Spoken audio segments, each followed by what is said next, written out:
But let me ask you, for example, if I'm a person who's bought a house or an office and I've paid yesterday's value for it, right? So my EMIs and everything are at yesterday's value. How is that going? I mean, and my rentals may not be coming in at that same value. How am I going to sustain? Am I going to? I mean, what's going to happen? So real estate is a long-term short, Lina. We are also listening to stories that a lot of industries are looking towards coming into India thanks to the debacle of China.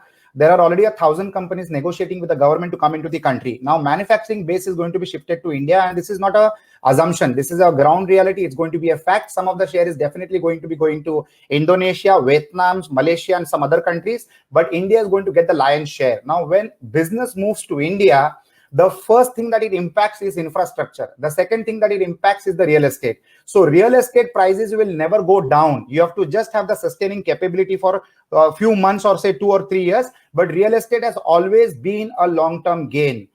It's a long-term game over a period of 10 to 20 years. And we have seen windfall gains for everybody. I have not come across any human being in my life who has bought real estate in India and said that I've made a loss in buying the real estate, provided he has spent at least 10 years after he has bought the property. So historically, we have realized, the houses that we own, what prices did we buy that and what are the prices today? There is a sea change in that. What we bought yesterday, we have to look for it after 10 years or 15 years time period. And always remember one thing, we have bought these assets with a 80% leverage from bank loans. The best part about money is money depreciates, property appreciates. When you pay an asset over a tenure of 20 years, the bank is interested only in the interest that you're supposed to pay them. But the small installments that you're paying is increasing your share in the property holding. And that over a period of time, when you start getting returns, the returns are phenomenal. There is a mathematical calculation to that, but then it will become a real estate talk. I don't want to get into that, but you will be gainful at the end of 10 years or 20 years. So nobody loses in real estate.